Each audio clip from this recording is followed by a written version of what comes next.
নমস্কার, আমি রাজীব চক্রবর্তী। আপনারা দেখছেন আপনাদের চ্যানেল অ্যাস্ট্রো রাজীব।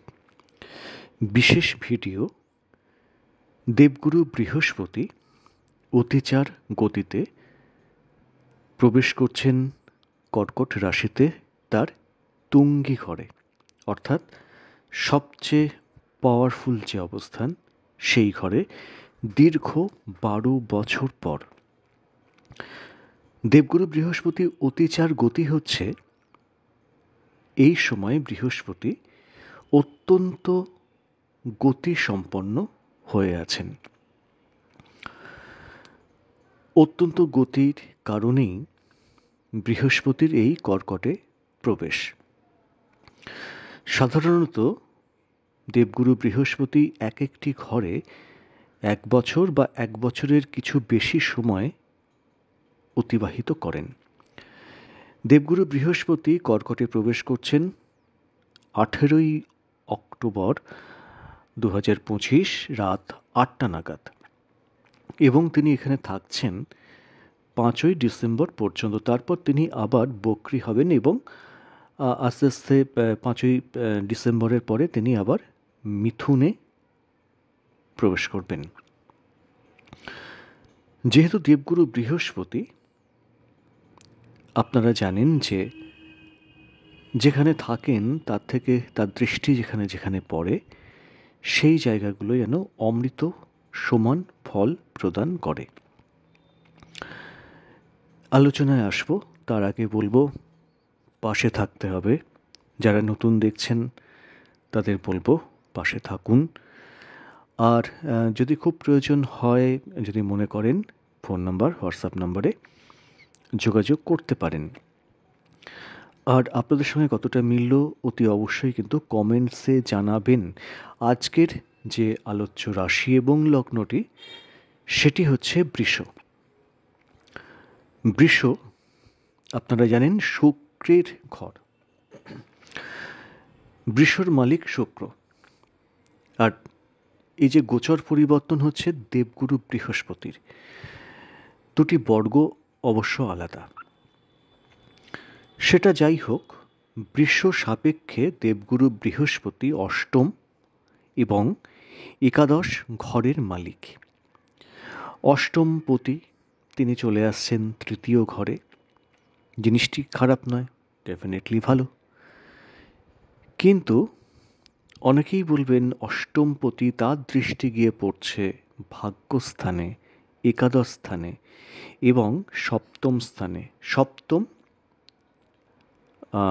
ভাগ্য, নবম এবং একাদশ স্থানে দেবগুরু বৃহস্পতির দৃষ্টি এই সময় পড়বে।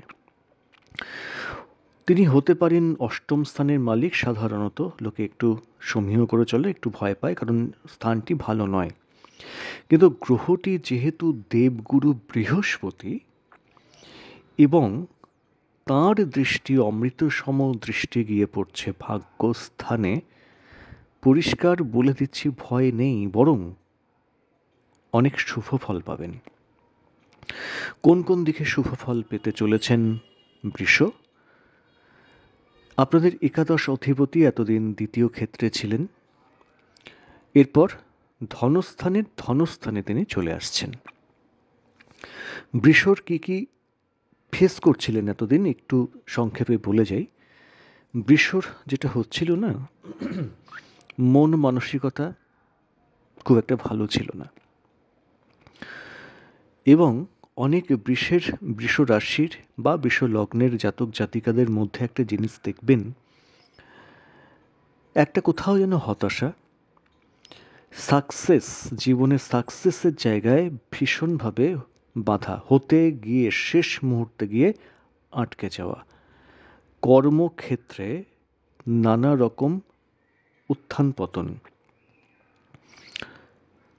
এর সঙ্গে ছিল ব্যথা যন্ত্রণা, বিশেষ করে হাঁটুতে ব্যথা, কোমর থেকে পায়ের দিকে ব্যথা, জয়েন্টে ব্যথা, কারো কারো দাঁতের কোনো সমস্যা বা গলার কোনো সমস্যা, অ্যালার্জিক টেন্ডেন্সি বাড়া।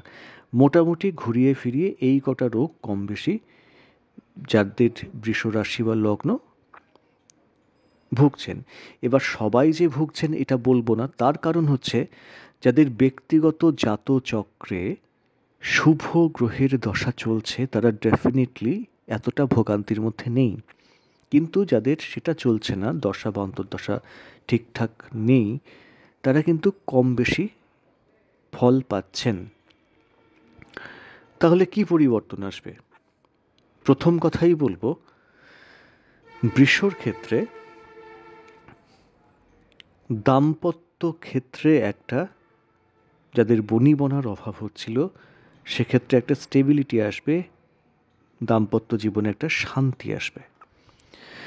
2 নম্বর হচ্ছে, বৃষর ব্যবসা ক্ষেত্রে যাদের ভীষণ চাপের মধ্যে দিয়ে যাচ্ছিলেন, সেই ব্যবসা ক্ষেত্রে একটা গ্রোথ বা বৃদ্ধি দেখবেন। ক্রেতা আসবে, জিনিসপত্র বিক্রি হবে, সেই জায়গাগুলো ঠিকঠাক হবে। বৃষ রাশি বা বৃষ লগ্ন যাদের স্বামী বা স্ত্রী কোনো কারণে ভুগছিলেন, তারা সুস্থতার দিকে যাবেন। বৃষ রাশি যাদের বাবা মা কোনো গুরুজন, সেটা বাবা মা হতে পারে বা বাড়ির কোনো বয়স্ক মানুষ যদি অসুস্থ থেকে থাকেন, তারা কিন্তু সুস্থতার দিকে যাবেন। সেই সঙ্গে বলবো, অনেক বৃষ রাশির বিয়ের ক্ষেত্রে বাধা আসছিল, দেখছেন, জানাবো বলে আর জানাচ্ছে না, বা বিয়ে হতে গিয়ে বাধা আসছে, নানা রকম অশান্তি অনেক ক্ষেত্রে ক্রিয়েট হয়ে যাচ্ছে। এই জায়গায় কিন্তু দেখবেন অনেক বৃষ রাশি বা লগ্নের এই সময়ের মধ্যে বিয়ে ফাইনালাইজ হবে, অনেকেরই বিয়ে কিন্তু হয়ে যাবে। মিলিয়ে নেবেন কথাগুলো।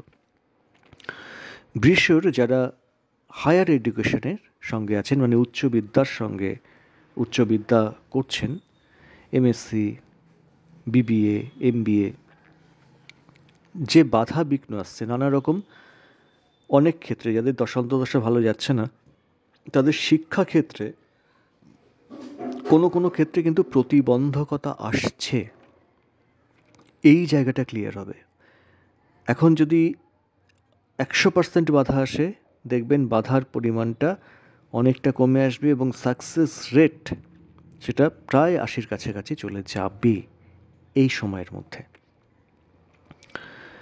যারা বৃষ রাশি বা বৃষ লগ্নের মানুষ অনেক দিন ধরে ভাবছেন একটু বেড়াতে যাব, কোনো ধর্মীয় স্থানে যাব, বেড়াতে যাব, কিন্তু হতে গিয়েও হচ্ছে না, বা বেড়াতে গিয়ে কোনো রকম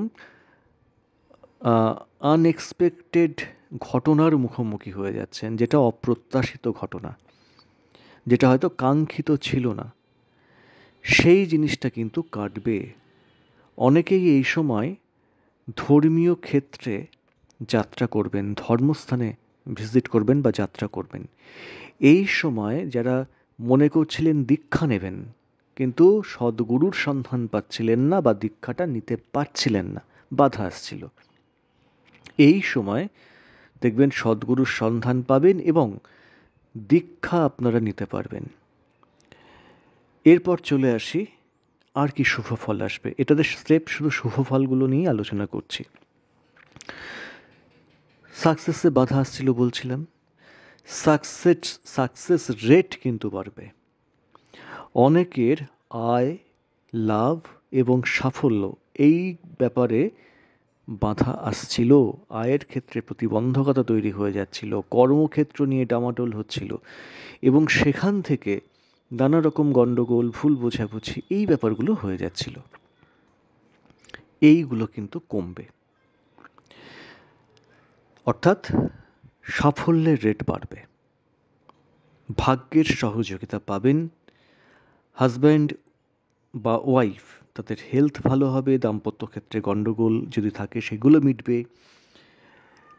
স্বামী বা স্ত্রী এই সময় কোনো কর্মক্ষেত্রে এন্ট্রি পেতে পারেন, মানে নতুন কর্মযোগ, সেটাও কিন্তু তাদের ক্ষেত্রে, বা তাদের দিক থেকে কোনো আর্থিক লাভ, সেটাও কিন্তু হওয়ার সম্ভাবনা থাকছে।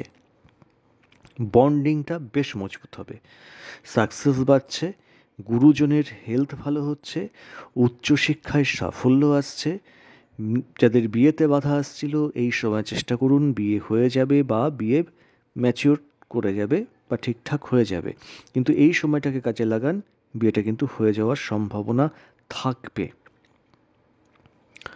যারা বিদেশে যেতে চাইছিলেন, কাগজপত্রের গণ্ডগোল, বাধা চলে আসছে, এই সময় চেষ্টা করুন, কাগজপত্রের গণ্ডগোল কেটে যাবে।